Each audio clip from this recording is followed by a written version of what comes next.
A paz do Senhor, meus amados. Eu sou o pastor Adelci dos Reis. Trago-lhes o comentário da revista da Escola Dominical, que tem como título A Mordomia do Corpo. O texto áureo nos diz: Rogo-vos, pois, irmãos, pela compaixão de Deus, que apresenteis o vosso corpo em sacrifício vivo, santo e agradável a Deus, que é o vosso culto racional. Romanos, capítulo 12, versículo 1.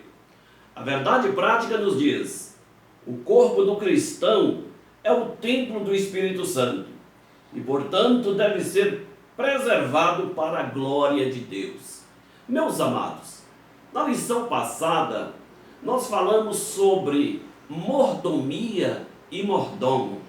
E vimos que mordomia é tudo aquilo que Deus ele criou, tanto no que diz respeito às coisas materiais e também às espirituais. E o mordomo somos nós, são as pessoas que Deus ele colocou com a liberdade de administrar tudo aquilo que Deus criou.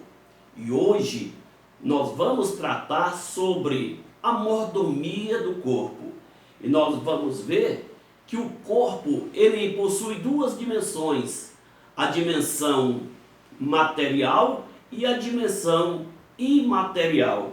Portanto, nós vamos estudar e conhecer a grandeza desta criação de Deus e vamos compreender também que o nosso corpo ele é o templo do Espírito Santo. Portanto, no tópico primeiro está escrito a dimensão material do corpo. Ponto 1. A formação maravilhosa do corpo. Veja, meus amados, que no que diz respeito a essa dimensão material do corpo, o corpo ele foi formado por Deus, foi Deus que fez o homem. A Bíblia diz que Deus fez o homem do pó da terra e soprou em suas narinas o fôlego de vida. E o homem, ele passou a ser alma vivente. Também, Deus fez a mulher, usando a costela de Adão, para ele fazer a mulher. Nós vemos aí que a criação do homem é um ato soberano. Deus, ele fez o homem e fez a mulher. O salmista Davi, no Salmo de número 139, quando ele fala da formação do ser humano, ele usa palavras extraordinárias. Ele usa a palavra terrível e a palavra maravilhosa. Isto se manifesta a grandeza da criação de Deus. O salmista, ele usou as palavras para identificar a profundidade desta criação. Vemos também que o ser humano, ele possui a estrutura definida por Deus. Quando Deus ele fez o ser humano, nós vemos que Deus ele colocou no ser humano a sua forma física, a sua forma psicológica e a sua forma espiritual. Esta manifestação de Deus diz respeito aos atributos morais do Criador.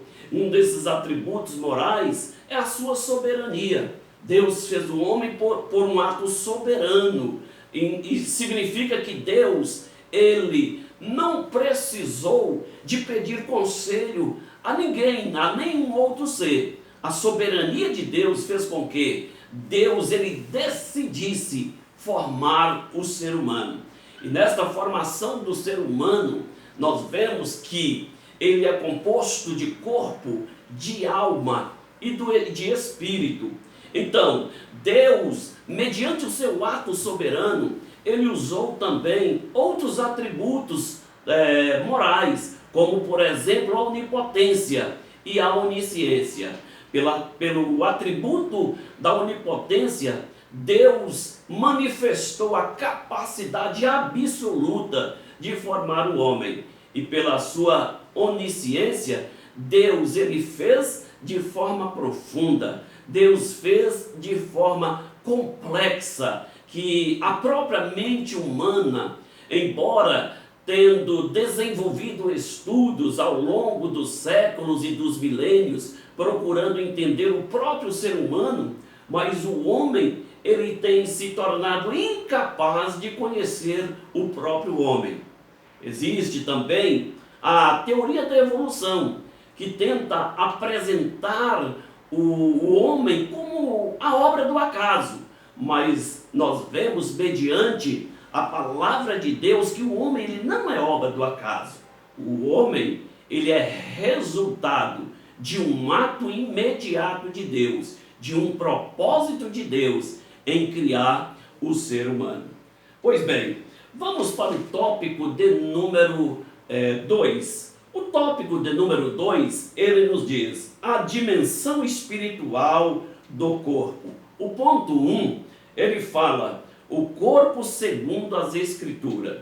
Nós sabemos, amados, que o corpo humano, ele não é apenas essa carcaça que nós temos. Ele é também alma e espírito. E quando nós vemos o homem nesta dimensão espiritual, nós estamos tratando de coisa profunda, de coisa muito complexa, que só uma mente superior do eterno, do divino, pode definir o ser humano. Então, a Bíblia, ela nos fala do corpo humano em algumas dimensões. Por exemplo, a Bíblia fala do corpo do pecado. O que é o corpo do pecado? O corpo do pecado, segundo as Escrituras, é o velho homem, é o homem carnal, é o homem na sua natureza caída, a natureza herdada de Adão. Quando Adão pecou, toda a natureza se corrompeu. O ser humano, ele foi mais atingido no que diz respeito à sua moral. Então o homem, ele carrega no seu corpo a herança do pecado, a natureza pecaminosa que foi passando de geração a geração. Então, esse corpo do pecado diz respeito ao velho homem. Jesus, quando ele veio realizar a obra redentora, Jesus veio fazer esse resgate. E quando Jesus morreu na cruz do Calvário, ele disse, está consumado. Ele abriu aí uma porta grandiosa para que o homem pudesse ser reconstruído na sua forma espiritual. Então, esse velho homem que está em nós, ele é o velho homem em que habita o pecado, na sua natureza pecaminosa. Mas Jesus, ele veio nos trazer a perspectiva de nos tornarmos um novo homem. Mas este velho homem, ele está também na minha vida, assim como o novo homem está em mim. E o apóstolo Paulo, quando ele falou acerca do velho homem, ele diz que esse velho homem deve estar crucificado, e crucificado com Cristo. Paulo, ele afirmou na sua carta aos Gálatas, no capítulo 2, e o versículo 20, ele diz, eu estou crucificado com Cristo, e não mais vivo eu, mas Cristo vive em mim. Observe que esse velho homem, ele está crucificado, mas presente no novo homem. Mas esse velho homem, ele precisa continuar crucificado. Por quê? Porque essa natureza caída, pecaminosa, ela ainda está presente na nossa vida. Por quê? Porque o nosso corpo, ele, embora seja salvo, mas ele não está redimido. Ele não está redimido e por isso ele é uma ameaça a este novo homem. Observe que a redenção do nosso corpo ainda está por vir. A Bíblia nos fala desta dimensão redentiva do corpo. Na carta do apóstolo Paulo aos Romanos, no capítulo 8, e eu quero ler esse texto aqui para a nossa meditação. Romanos, no capítulo 8, versículo 20 em diante, nos diz, pois a criação ficou sujeita à vaidade, não por sua causa, mas por causa daquele que sujeitou, na esperança de que também a própria criação está libertada do cativeiro da corrupção para a liberdade da glória dos filhos de Deus. Sabemos que toda a criação geme como se estivesse com dores de parto até agora. Mas não somente ela, mas nós mesmos que temos as primícias do Espírito, também gememos em nós mesmos, aguardando a adoção, a saber, a redenção do nosso corpo. Veja que nós ainda aguardamos a redenção do corpo. O que é redenção? Redenção significa resgatar. Então, o corpo ainda não está redimido, porque nós estamos em forma física. E nesta forma física, nós temos os nossos impulsos, nós temos as nossas reações, nós temos fome, temos sede, sentimos frio, temos as nossas necessidades fisiológicas. Tudo isso ainda está no corpo presente. Mas nós sabemos que quando esse corpo for redimido, todas essas coisas serão coisas do passado. Mas fica a pergunta, quando que esse corpo ele vai ser redimido? A Bíblia, ela responde para nós. Se nós observarmos na carta do apóstolo Paulo aos Coríntios, no capítulo 15, a partir do versículo 52, olha o que a Bíblia ela diz. No momento, no abrir e fechar de olhos ao soar a última trombeta, pois a trombeta soará, e os mortos ressurgirão incorruptíveis, e nós seremos transformados. Pois convém que isto que é corruptível se revista da incorruptibilidade, que é a minha forma física, a minha forma humana. É necessário que aquilo que é mortal se revista da imortalidade. E quando isto que é corruptível se revestir da incorruptibilidade, e isto que é mortal se revestir da imortalidade, então se cumprirá a palavra que está escrita: tragada foi a morte na vitória. Onde está a morte, o teu aguilhão? Onde está a morte, a sua vitória? O aguilhão da morte é o pecado e a força do pecado é a lei. Mas graças a Deus que nos dá vitória por Cristo Jesus nosso Senhor. Nós vimos aqui, amados, que é necessário que isto que é corruptível, o meu corpo físico, o seu corpo físico, se revista da incorruptibilidade. O meu corpo mortal, ele deve revestir da imortalidade. E isto vai acontecer mediante o arrebatamento da igreja. O nosso corpo será transformado, esse corpo físico, essa carcaça humana, será transformado em um corpo de glória. Os nossos irmãos que estão nas sepulturas, que foram sepultados, que foram vencidos pela morte, eles serão ressuscitados de forma gloriosa. A Bíblia nos afirma que carne e sangue não entram no reino de Deus. E hoje nós ainda estamos nessa forma de carne e de sangue. Mas quando a trombeta soar, os nossos corpos serão transformados em um corpo de glória. E assim nós teremos corpos espirituais semelhantes ao corpo de Cristo. E nós então estaremos na glória com o Senhor. Deixaremos então esse corpo do pecado. É aí que nós venceremos essa natureza carnal e viveremos eternamente à semelhança de Cristo. Então, meus amados, essa é a condição do nosso corpo do pecado no momento. Um dia nós deixaremos esse corpo. Mas a Bíblia também, ela fala do corpo como casa terrestre. Quando a Bíblia fala de casa terrestre, meus amados, a Bíblia está falando que o nosso corpo, ele é temporal. Nós estamos aqui falando desse corpo como algo passageiro. E é interessante quando a Bíblia, ela fala na primeira carta aos Coríntios, no capítulo 5 e o versículo 1, a Bíblia, ela diz, na segunda carta aos Coríntios, capítulo 5 e o versículo 1, a Bíblia diz: sabemos que se a nossa casa terrestre deste tabernáculo se desfizer, temos da parte de Deus um edifício, uma casa não feita por mãos, eterna no céu. Quando a Bíblia fala do nosso corpo, ele usa a expressão tabernáculo.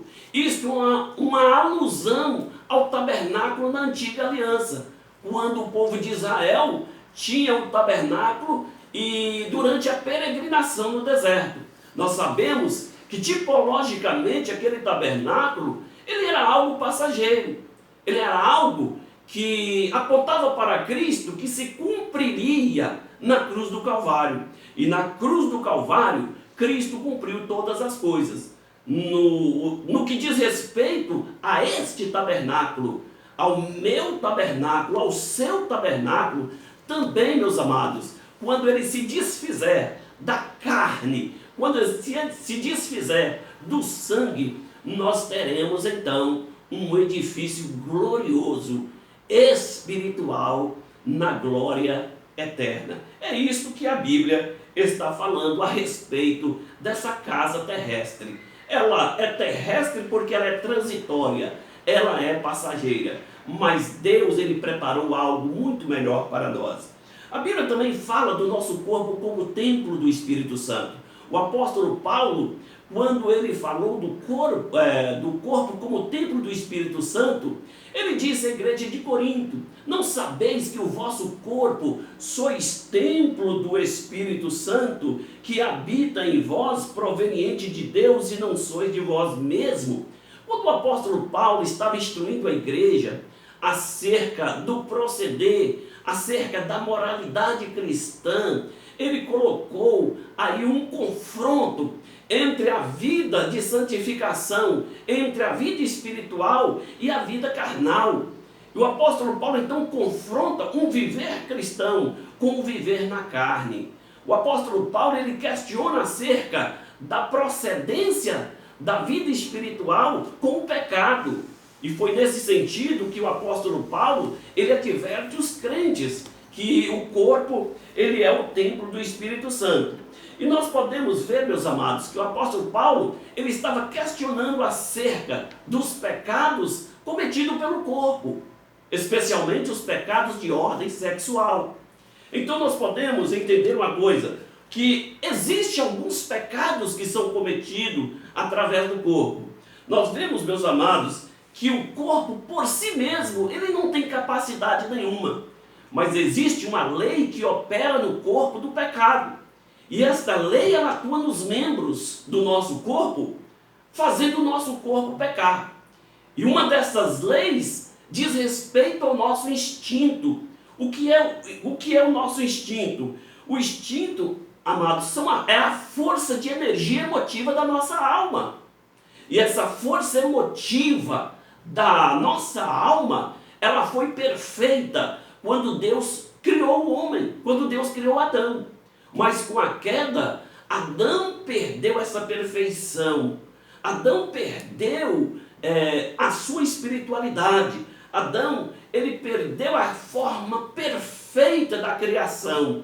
Então, Adão, ele teve a sua vida corrompida pelo pecado. E por isso que o pecado, ele foi passando de geração em geração, levando o homem a pecar. Os nossos instintos, ele atua através das nossas reações físicas, através da fome, através da sede, através, por exemplo, dos nossos impulsos, inclusive os impulsos sexuais, através dos órgãos do sentido, a nossa visão, a nossa audição, o nosso paladar, enfim. Observe que quando Eva pecou, ela usou aí órgãos do sentido, por exemplo, a visão. A Bíblia diz que ela viu o fruto, e aquele fruto, ele era agradável ao paladar. Veja que ela não tinha tomado do fruto ainda, mas aquele fruto, ele na sua visão, ela materializou que aquele fruto seria agradável quando se comia. E foi aí a porta de abertura por onde Eva veio a pecar. E isso acontece conosco também em todos os tempos. Pois bem, o apóstolo Paulo, quando ele trata dessa questão do pecado, ele falou do pecado de prostituição, o pecado de adultério e o pecado de fornicação. Nós sabemos que prostituição é usar o corpo como mercadoria, é usar o corpo como instrumento de prazer em troca de dinheiro. Mas no que diz respeito ao adultério, é a relação sexual entre pessoas casadas. E a fornicação é a relação sexual entre pessoas solteiras. Observa que isso em nossos dias está ficando banal, isso está ficando comum. As pessoas não estão dando mais atenção a isto, mas isto é uma recomendação bíblica que nós devemos tratar essas questões dentro de um padrão ético e moral. Existem tantos outros pecados relacionados à sexualidade, por exemplo, a lascívia. O que é a lascívia? A lascívia, amados, é a sexualidade usada de uma maneira desorganizada. A lascívia são as nossas reações que visam satisfazer os nossos impulsos carnais sem termos o controle, o autocontrole, sem termos domínio. E a lascívia, ela vive causando um grande dano entre os cristãos. Por exemplo, nós vemos que nas redes sociais a lascívia ela impera, os sites pornográficos. Pesquisas foram feitas nos Estados Unidos que grande parte dos cristãos estão envolvidos com os sites pornográficos, com a pornografia. E as pesquisas indicaram ainda que é mais fácil deixar o vício do cigarro do que deixar o vício da pornografia. Então a lascívia, ela vem agindo e destruindo vidas, adolescentes, jovens, casais, enfim, levando pessoas até mesmo ao divórcio. Nós vemos que a lascívia ela é um terror na vida do ser humano. Essa forma desorganizada, desordenada de usar o prazer do corpo. Por exemplo, o que leva um casal, um homem, pedir que a sua esposa se vista de bailarina, se vista de aeromoça ou de estudante. Parece que tem alguma coisa mal resolvida no passado. O que leva, por exemplo, uma mulher pedir que o seu esposo ele se vista de cowboy. Alguma coisa no passado foi mal resolvido e essas coisas se afloram no presente. E tudo isso são manifestações de uma mente corrompida, de uma mente que traz algumas marcas de coisas que aconteceram no passado e não foram solucionadas. Então todas essas coisas constituem no pecado da lascívia. Pois bem, há também o pecado da homossexualidade. A homossexualidade, ela foi reprovada por Deus tanto no Antigo Testamento como no Novo Testamento. Deus sempre tratou isto de forma abominável, mas vemos que nos tempos modernos estas coisas estão cada vez mais presentes e as pessoas estão fazendo apologia a estas práticas incorretas, abomináveis diante de Deus. Há também a questão da transexualidade. O que é transexualidade? Transexualidade, amados, é um transtorno de identidade de gênero. Observe que eu estou usando a palavra transtorno. O que é transtorno? Transtorno é uma contrariedade. As coisas funcionaram de forma contrária. Então, a transexualidade é este funcionamento inverso daquilo que é a ordem das coisas. Por exemplo, uma engrenagem que gira em um sentido, quando acontece um transtorno, ela vai girar de forma contrária. E é isto que acontece na transexualidade. Por quê? As pessoas não ficam satisfeitas com a sua sexualidade. O homem quer virar mulher e a mulher quer virar homem. E vemos que isto, meus amados, se torna um problema para a sociedade. É o que nós vemos pessoas tentando mudar de sexo porque não estão satisfeitos com a sua sexualidade. Isto é transtorno, isto é inversão de valores, isto é transexualidade. Mas o pior é quando estas coisas tendem a ser praticadas na sociedade, especialmente entre as crianças. E nós podemos ver que a sociedade ela precisa tomar cuidado, porque as crianças têm sido alvo desses ataques de Satanás. Porque quem está por trás de tudo isso aí é o inimigo que tenta corromper, que tenta desconstruir o casamento, a família, a organização criada por Deus, como célula máter, como como o primeiro grupo social a existir. Então a família, ela precisa se resguardar desses ataques de Satanás. Pois bem, vemos agora a questão da santificação. A palavra santificação, ela parece que está fora de moda. Em tempos anteriores, santificação era uma palavra buscada por aqueles que queriam viver a sã doutrina, que queriam andar na presença do Senhor. Mas hoje, santificação já não preocupa mais as pessoas. Por quê? As pessoas dizem que Deus só quer o coração. Mas olha o que a Bíblia diz na primeira carta aos Tessalonicenses, capítulo 5, versículo 23, que Deus, Ele quer a alma, Ele quer o espírito e Ele quer o corpo. E deve ser preservado para o dia da volta de Cristo. Mas nós vemos que as pessoas estão desprezando a santificação. O que é santificação? Santificação é a ação da graça divina em nossas vidas. É a maneira com que o Espírito Santo ele trata conosco desde o dia que nós nos convertemos a Cristo. E o processo da santificação vai depender de nós. No pacote da salvação, que envolve a justificação, que envolve a reconciliação, que envolve a adoção, nós vemos, meus amados, que são atos de Deus. Nós vemos que a santificação, ela já é uma iniciativa do homem.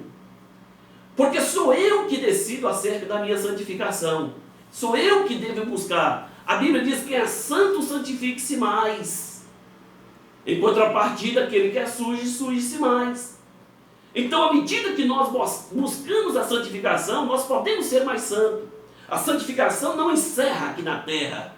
Ela se completa no céu. Cada dia que eu viver aqui na terra, eu posso ser mais santo ou menos santo. Eu posso ser mais santo hoje do que eu fui ontem. Mas amanhã eu posso ser mais santo do que eu sou hoje. Então, a Bíblia diz: seguir a paz com todos e a santificação, porque sem a qual ninguém verá o Senhor. Vamos para o ponto 3, tópico 3, para o encerramento. O culto racional e a mordomia do corpo.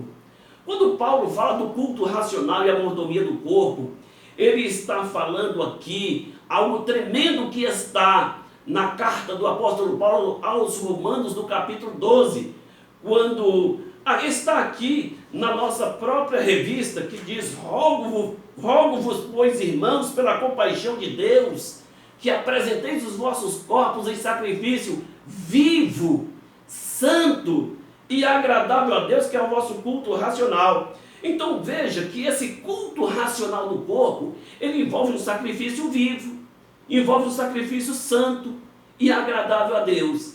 Sacrifício vivo, meus amados, nós temos a liberdade de oferecer a Deus. Na antiga aliança, o sacrifício era morto, porque o culto, ele não era racional, não era motivado pela razão. Mas hoje nós, somos sacerdote. A Bíblia diz, na carta de Pedro, capítulo 2, versículo 9, vós sois geração eleita, sacerdócio real. Nós, como sacerdotes, temos liberdade de apresentar o nosso culto a Deus. E como nós oferecemos esse sacrifício vivo? Através do nosso viver, da nossa vida de santificação, do nosso louvor, da nossa adoração, do nosso jejum, através da leitura da palavra. São formas de nós apresentarmos a Deus um sacrifício vivo. Mas o sacrifício vivo, ele também precisa ser um sacrifício santo. O sacrifício pode ser vivo e não ser santo. Mas Deus, ele requer de nós um sacrifício vivo e um sacrifício santo. E esse sacrifício santo, meus amados, é através da nossa vida santa, da nossa vida pura, da nossa vida separada. Ser santo é ser separado do pecado, ter uma vida que agrada a Deus, ter uma vida regrada, fugir da aparência do mal, fugir do pecado, fugir das coisas abomináveis, não andar de mãos dadas com o mundo. Isto é termos uma vida santa. Se temos uma vida santa, podemos oferecer um sacrifício santo. Mas a Bíblia diz também que esse sacrifício, ele deve ser um sacrifício agradável. Como é que nós oferecemos um sacrifício agradável? Quando os nossos desejos estiverem alinhados com os propósitos de Deus. Quando a nossa vontade, ela estiver dentro do plano de Deus. Quando houver harmonia entre a minha vida com o propósito de Deus. É assim que nós vamos oferecer um sacrifício agradável a Deus. Portanto, no que diz respeito à mordomia do corpo, nós devemos viver esta mordomia na dimensão material e na dimensão espiritual, de uma forma que agrada ao Senhor. Amém? Que Deus nos abençoe.